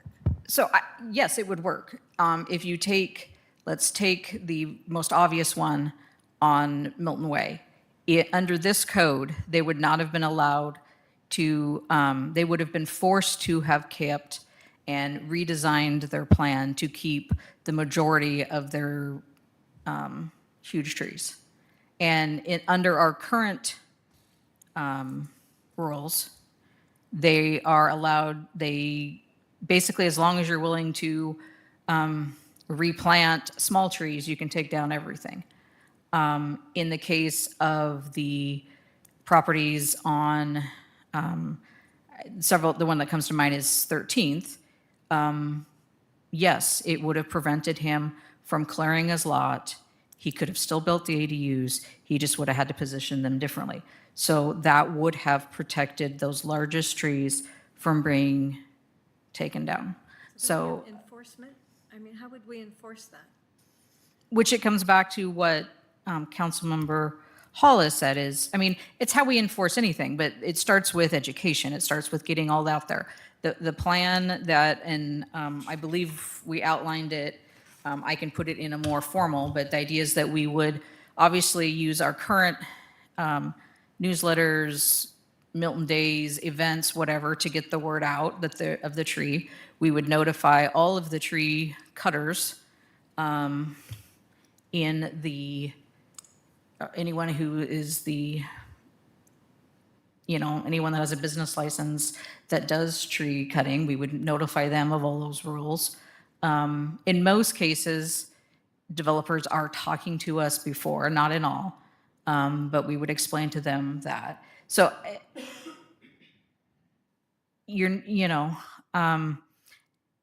there's two different things there. There is the developer who is coming in, which has its own challenges. There's also the fear that a single property owner would take down a tree without permits, and would we fine them this huge amount? And that's where some of the discussion that was made, both from Burien, is he said, they have a couple different options, but there are options we could create that would give alternatives to simply dollar fines. So whether it's, one of the suggestions was maybe they plant additional trees. If it's a financial thing, we are working, part of this code and some of the projects we've been working on with the last couple projects is we will have a tree fund. So maybe the city, if it is a low income issue, maybe the city provides those trees to plant based on the money that we receive from developments that can't plant as many or whatever. So there are options that we can look at if we're looking at making it softer. You want to, and I know this is something, I'll take Commissioner Whalen's thunder on this one, but part of the reason those are high is there are developers that will say, $2,000 for a tree. I know it's illegal. I don't care. I'm going to come down. It's a business expense for me. So you want to make sure that they are high enough that you are making it a true penalty. At the same time, yes, everything is a balance and trying to figure out, is there alternatives that we can provide in those cases where we know it was not intentional, there was no, it wasn't somebody trying to skirt around. Hopefully we will get the word out. And like I said, a lot of people do call us ahead of time. But we would notify all the tree people, we would get the word out, we would share like everything else we do. But there's no data that so many trees were saved in Burien after they enacted this. I have not asked them that, no, but I don't know how you'd get that. Yeah, how would you I think collect so, that yeah. And data? I'm sorry, we already have a development plan that's been approved and it's in place, right? So when we keep bringing development into the conversation, it's confusing me because I think we're focused more specifically on private property, residential, not development. correct, it's both. But I guess sometimes private property residential becomes developed. I mean, yes, there is the part, but what was stated by, I can't remember if that was who stated it, but both of those properties, both the church property and the property on Porter and Milton Way, technically had a house on it, and could have, under our current code, taken all the trees down at any time, and then came in for development, and then we would have been out of luck. That's not what happened, is it? I mean, Not in those cases, no. right. But in the case of ADUs, it is happening. And again, it comes back to where is that level of the long term? Where's that value in the long term? And that's something that you guys get to decide. I understand now. You're saying, I have a lot. I know I'm going to sell it, so I'm going to remove all those trees. I have a lesser code because I am a private owner, and then I'm going to turn around and sell it as a development. Well, even the buyer who buys it, Yeah. he can buy it. He owns that home. It's in our residential zone. And so if we remove that element completely, they can come in and tear down all the trees to build a bigger house or to build ADUs, and there's nothing that protects those. Is there a way, once he buys it, even though it's private property, it's turning into a development? Is there a way you could stop it there? Not if the rules say, I mean, if the rules say if it's got a house on it, there are no regulations, then there is a house on it, there are no regulations. Now, when he goes to build an ADU, maybe the regulation says you have to plant trees. I still that think we point. need the regulations, But, personally. It doesn't and that's make where I sense guess not I come to. back to, is there, I understand that it's a change from no regulations to regulations. I mean, obviously, the planning commission and myself feel that we need to have a level of regulation on single-family houses. If the majority of council disagrees, then the majority of council disagrees and it doesn't pass. If the feeling is, yeah, I kind of agree, I just feel like it's too big of a leap, then maybe the direction is there something, because I guess that's part of where we are trying to get to, is there a direction for staff and planning commission? Is it simply the majority don't want anything on developed property? Or is it's too big of a leap, can we find something that's maybe softer? And if there's maybe softer, then the planning commission can work on that, and that gives us better direction. Yeah, I hear what you're saying, and I like that because I don't want the most extreme for our citizens. I don't think anyone does.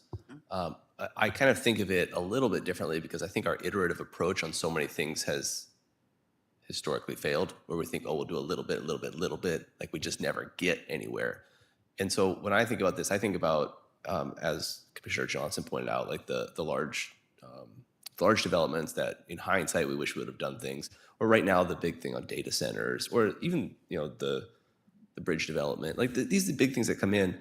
For me, it's easier to just like put the Band-Aid on, and then like we'll slowly peel it back. That's where I am with this. Like I want a moratorium right now on cutting down big trees. I want it to stop, and this is how we'll do it. I think it'll also lead to a lot of good developments. I mean, I think there are, well, it sounds like Commissioner Zarro might know more about this, and I'm sure you do as well, programs that can help people to get trees, because we don't want to just ruin our equity that we've worked hard to build in Milton. So those kind of opportunities will present themselves, and we can do that within the city. We have that power, but we're trying to stop these like very simple kind of loopholes that exist, or just the way we're written right now, where you can just kind of do whatever you want and chop it down. And I don't think it needs to be a big fight, but I would love to see us get something that stops it, and then we can decide what else do we need. What do we need to tone back? Because last point I'll make, and then I know I talk too much, but as far as like what do the citizens want, I just come back to this. Like they've told us, we've done the outreach. We're at the tail end of this, and this was the product of many years. This isn't like this just got manifested out of nothing. This came from our citizens, from our constituents. It just came prior to some of us being here.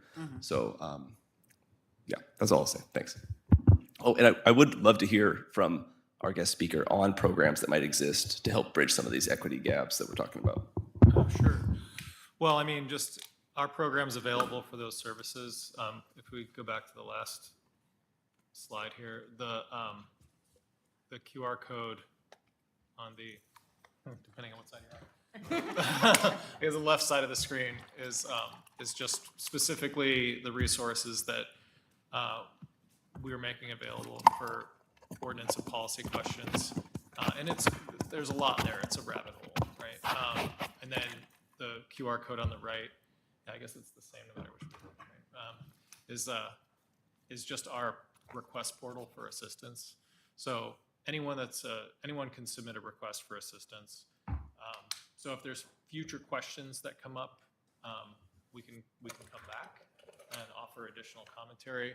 We're always available to the city staff if there are specific questions that come in. If we start getting questions that are sort of like coming from the same community and they start to conflict with each other, we might say like, hold on a second, like let's take a moment and figure this out. But we do offer educational resources to communities. We're, I would say at this point, pretty consistently creating new resources for not just, we don't really have anything for tree ordinances specifically. We did co-fund a document that I think you're aware of, Angela. It was like the Guide for Tree Preservation Ordinances on Private Property in King County.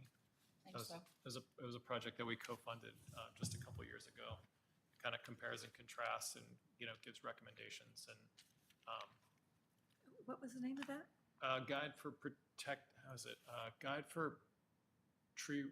Guide to Preserving Trees on Private Property in King County, I think. Regulated trees. Outstanding document. Yeah. It was not produced directly by DNR, but we were we were a funding partner of that project. So there's things like that that come up, and like the Trees for Resilience toolkit I mentioned earlier. But again, we're not here to like levy prescriptions. So on one hand, there isn't, like as was pointed out in the beginning, there's not like a state requirement that cities adopt urban forestry programs. But for all the requirements that you do have that are relating to comprehensive plans and stormwater management and, Puget Sound Partnership, clean water protections and wildlife habitat in critical areas, just across the board, investments in urban forestry can help you comply with those various pieces. And so I think like the more you do, it's just like learning anything new.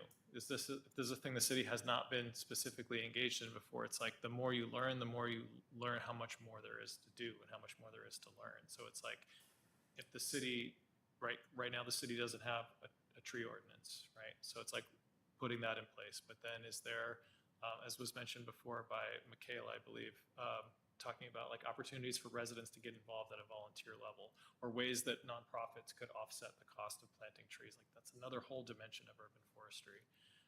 Getting a tree inventory or a canopy assessment specifically, so you can measure like this is what we had and this is what we're working towards. Just like you have inventories perhaps of like your sidewalks or your facilities, so that when money does come available, you know where the problem areas are, and you can use that data to direct the resources there. So we do have our grant program. It's a little bit hit and miss. Again, before 2021, we had about $100,000 a year statewide in grant funds, not very much money. We had a record-breaking $8 million available in grant funds in 2024. That was mostly federal money, but some state money. Both of those,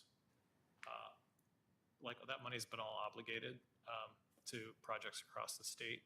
I hope that we could get some comparable amount of funding to that in the future, but right now we're back to like the hundreds of thousands of dollars and not necessarily every single year. So there are grants that come available. We have a monthly newsletter that we publish with like all kinds of, sometimes it's like a story of a particular accomplishment a community has made. Sometimes we're publishing like, here's how to prune properly, or here's how to water properly.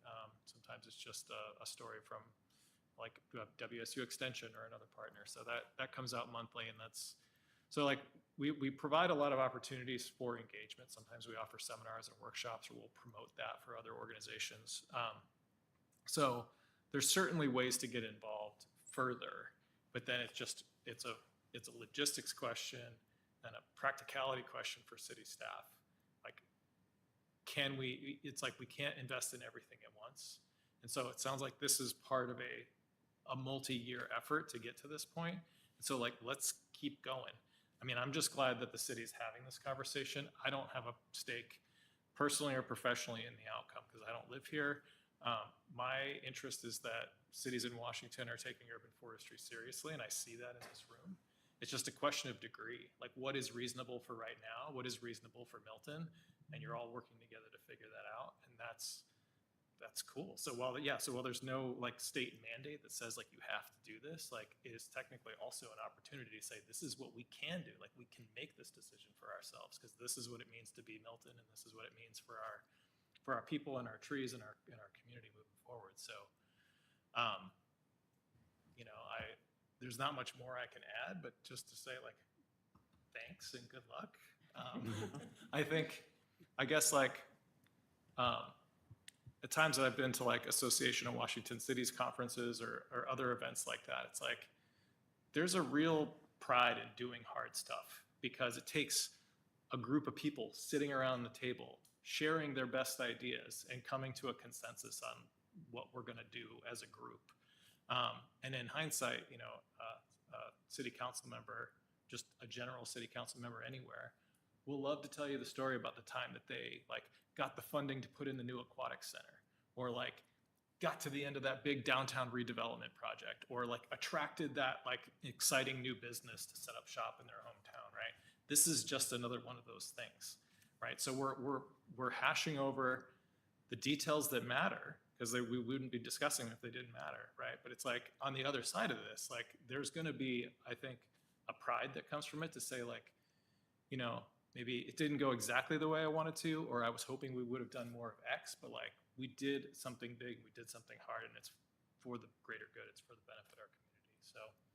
So take, I guess, like if that's worth it, if the rah-rah is worth it, then take it and run with it, because that's what we're here for. We're here to like support cities and encourage you to do more to protect the environment. Thank you. And I was wondering, did the planning commission have some ideas on, like, you were talking about the softening things, was one of those maybe like not having to do like a site plan, or not, that's just an example, not. No, at this point, I think that's why we felt like this meeting would be helpful for both the planning commission and the council to sort of hear from each other. So I'm not sure completely what our next steps are.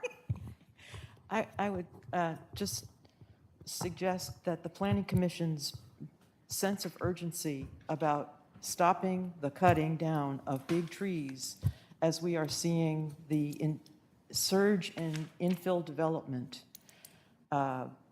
get this on the books and keep on working to refine this. Site plans, getting very prescriptive about what's expected. I know these reports are detailed. You go to cities that have been doing a lot for trees, whether it's Bellevue or Kirkland, there's really user-friendly handouts to make it simple, and there are best management practices, for lack of a better word. If you go to the city portal and you look at some of the permit drawings that the city accepts, they're pretty generous when it's the drawings on the back of a napkin. This is not to make life miserable for residents, but the city has to have something to say. You got to have a common sense of the facts. And I look forward to further discussion on this and softening. There's many ways to do it, but another part of this overall getting this ordinance to you all was we were really in over our heads to try to start something from scratch. And so the interest was finding, let's find something that's fair and balanced. We used a tree credit system, which is sort of the Goldilocks between just counting the number of trees and saying you got to have X amount, doesn't matter what size they are, or having an arsenal of drones that will survey every property that comes in to develop the volume of tree canopy. The Goldilocks was a tree credit system, and a simple system that prescribes 1 tree credit per 1,000 square feet of the lot. So if you have an 8,000 square foot developable area, you need 8 tree credits, and there's multiple ways you can get there. This ordinance incentivizes keeping as much as you can existing and then allows for more planting. This ordinance addresses so many issues, and these issues that are brought up as it seems unfair, I think what's unfair as having directly experienced watching 20 exceptional trees, not to mention all the other significant trees, completely removed, and how it's changed the local climate. And that change on that property, they're not paying for my increased electric bill because my house is hotter now. They're not paying. They're leaving the impacts, the burdens of the development for the rest of us to carry. That's not fair. It's not equitable. What's happening with development that's needed, but with a blind spot to just make it a tabletop, make it as convenient as possible, and ship on out. And then we're left with dirtier air, dirtier water, more stormwater problems, a lot more noise to contend with, a harsher, more ugly landscape. I mean, it's just everybody. What about our property rights in the sense of more burden put on those of us who are trying to protect our trees? And it shouldn't just be the tree lovers who are protecting the trees. Everybody in the game means it lightens the load for all of us. And common sense tells us if we're saving trees, we're saving those from, there's a story about starfish on the ocean, on the shoreline, and somebody picking up a starfish and throwing it into the ocean, and their partner is saying, "What are you doing that for?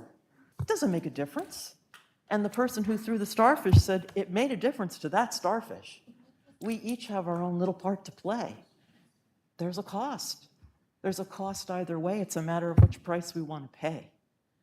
And so continuing the work, I think, is what we need to do, and understanding how to work things through. But the more inclusive, the more who are involved, I think is for the better.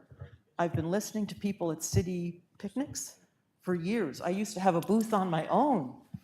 Tell me what you want. So we're just Please. about there.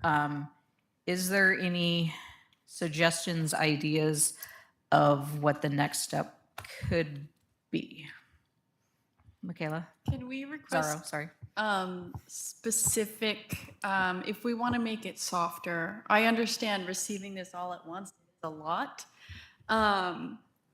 If the council wants to, quote, make it softer, first I'd suggest we pass it and then make it softer.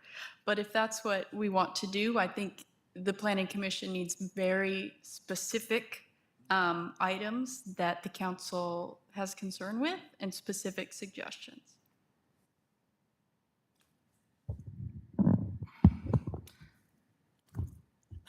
Personally, I'm tired. This was quite a struggle. And I like having Band-Aids for a while. I like that analogy. I think we can make it softer, but not right now. I mean, we've seen what's happening, and I understand some of the council's position of individual rights, but, you know, we also talk about we're a community, our neighbors. We all want to have Milton look a certain way. And there comes a time where you have to step up and say, well, I don't fully agree with this. We've seen it in society our whole lives, but it's a step, and we haven't taken the step, and that's why we are where we are now. So if we can just put the gate up for a while, then have you all really talk about between yourselves what you all approve as easing it, and then send it later to an adjustment to that part of the bill. And I assume, again, it's for the neighborhood residential home.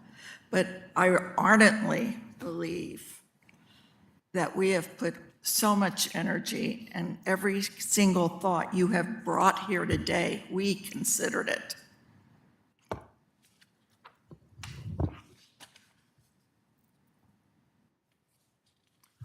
Well, perhaps as a route forward, I like the idea of getting specifics to the Planning Commission. My understanding is that it's currently with the Planning Commission, so it's not ready to come back to council. Obviously, I don't think it's ready for a vote, unless, no, it doesn't look like it, okay. So, you know, I think the people that are pretty clearly pro may have some inputs as well, but could we have a deadline to get specific inputs to the planning manager, like maybe a week or so, and anyone who has like specific ideas, we can target that section of the ordinance? Because I think what's happening, I'm very guilty of it, is we're just kind of, well, big ideas without getting into the minutia. Yeah. And so if we want to get a consensus on something, maybe we need to get in the minutia. Or maybe it's just, you know, I'm not going to be passing it, which is, you know, certainly a position too, and that's fine. One of the biggest concerns I've had is that I've lived in Milton now for over 5 years. I knew nothing about this. And I know you say you got comments from the public and you made a thing about it at Milton Days, but I really don't think the community outreach effort has been enough. I don't think that, well, the people that I talked to about this, I brought it up and they were floored. They're like, the city wants to what? So I really think that we should take a pause, and I know that the sky is falling, but we really need to educate the public, the Milton residents. I know it costs money for a mailer, but we really need the input of the people that this is going to impact the most, because what I see down the road is that we are going to be priced out of Milton. We can't afford to hire arborists, we can't afford to do site plans, we can't afford to pay fines, we're not able to put in ADUs to offset the taxes and everything else that's going up.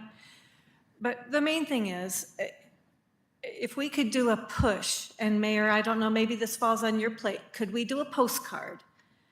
Could we afford, with that new grant that we got that is environmentally purposeful, could we send the issue out and do just a survey? Just put the link to a survey and have the public do a Survey Monkey, simple, I mean, we're making decisions that are going to impact everybody that lives in Milton, everybody that owns a home. We should hear what they have to say, and they should know what's going on. And I know we're out of time. Thank you for that. 1 second, please.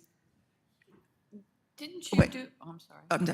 We did the monkey survey for the marijuana, and very few people participated. I am crazy when people say they don't hear things, because there's been more information provided to the city. I've been here for 20 years. And in the last 10 years, and including now, Mayor, there is more information available to people than ever before. The problem is we don't have a newsletter anymore. We have Facebook page, the city has a page, stuff is there. People are so stressed in other ways, they don't have time to take an avenue. A lot of people will throw away a survey. It's a waste of money, I'm sorry. Oh, I'm sorry. I've lived in Milton 18 years, and I have never heard of anybody addressing this issue before. This is the first it's been brought to my attention. I would love to have a public forum where we could actually have, and I don't know if you've done that before, but I think the public should have an input on what their thoughts. I would love to hear what my neighbors' thoughts are regarding this. I've heard all of your thoughts, but I think as community, that they should be allowed to have a say in what they're thinking and feeling about it. And I kind of shadow that because, like I said, I've lived in Milton 50 years, and I've heard urban tree development, but not until I heard, wait, it's going to cost you or you can't improve your land, that it actually was like, what? What's going on? And I've done the same thing where I have said things since I've been on council, are you aware of this, to people? And people are astonished about it. And so, I mean, you can put something out, but you need to let people know that it's going to restrict the homeowners from doing things. I don't know where the balance is, because I totally understand the need to get something passed to protect things from happening like on Porter and, you know, these situations. So I feel that, and I feel the passion of what you guys have done, and I think it's absolutely amazing, and I think it's wonderful, but there's got to be a balance, and I don't know what the balance is. But I think if you ask our constituents, the majority of the people, if you tell them you can't remove that 10-inch tree from your property, even if your homeowners tells you, if you think it's hazardous, you know, whatever it is, you're going to get pushback. It's hard for me to think you won't. You will. I mean, we're out of time, and I don't want to take this there. So there's a lot of stuff here. I think my suggestion is, if people have specific things they would like us to address, email it to us. A week would be great, by next Monday. It is, again, I would caution an assumption or a flat statement that information is not out there. Information has been in the newsletters. We were at Milton Days. There is a level of people don't engage until they engage. There are lots of things that we try to do. Some of our engagement was during the comprehensive plan, and we sent notices, I think, to everybody. It was in all of the media stuff. We had various public forums, and I think we had 20 people show up, and most of them are people who show up all the time. So it's hard to get people to engage. And at some level, there's also you're elected as a role, and I feel like I'm lecturing, and that's really bad. There's a level of that role of you are talking to your constituents and you are representing them to make those roles. Because there are lots of things that you can't go out for everything. And maybe this is that thing, I don't know. But this is what I'm hearing is if people who take some time, I am available if you want to meet and have me explain, like sit down and like I said, you have really great questions and it's hard in here to do that. It's like, hey, let's work through a scenario. Happy to do that with anybody. I'm happy to do it at night if you work during the day. I'm salary. I can work anytime I need to work. So we can get some of those real specifics. If it is like, I'm okay with it, but I really don't like, the penalties are really getting me, or I don't like that there's different things, or the replacement is what I don't like. Certain things cost, some things don't. Most of the time, if you're submitting a permit, that cost is minimal. Literally, unless you're trying to prove to us that you've got a whole bunch of dead, dying trees.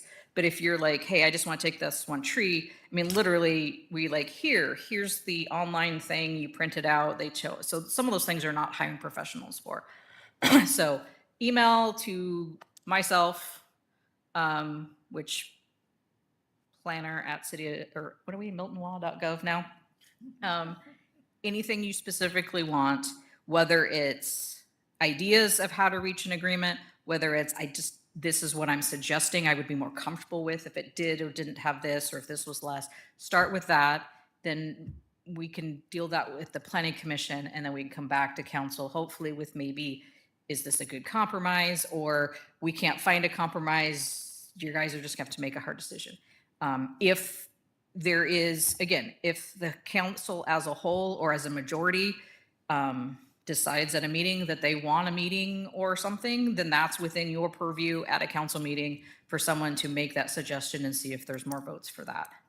So I'm always looking for what's the consensus vote to direct me. So with that, we are 10 minutes over. Not quite. I'm not quite 10. Oh, 9 minutes over, sorry. Oh, my God. All right, does anyone else have any, yes, Bruce? Yeah, I'd just like to say, that, it seems like it's going to be a net loss every year, irregardless of what the city does. And I'd just like to piggyback on what Michaela said, and, me and shovels, we're never too far apart. So I would volunteer, and I think a lot of people in the community would jump on that opportunity. If we can, get some resources where we get trees cheaper somehow, and I would like to see Milton sponsor, a tree planting day, maybe once or twice a year or something like that, where you just get the community involved, and we could go to, a certain address says, yes, I have room for a tree here, and I would like to have you guys, come on my property and plant a tree, and I will take care of it. I think that'd be a great thing. One more thing.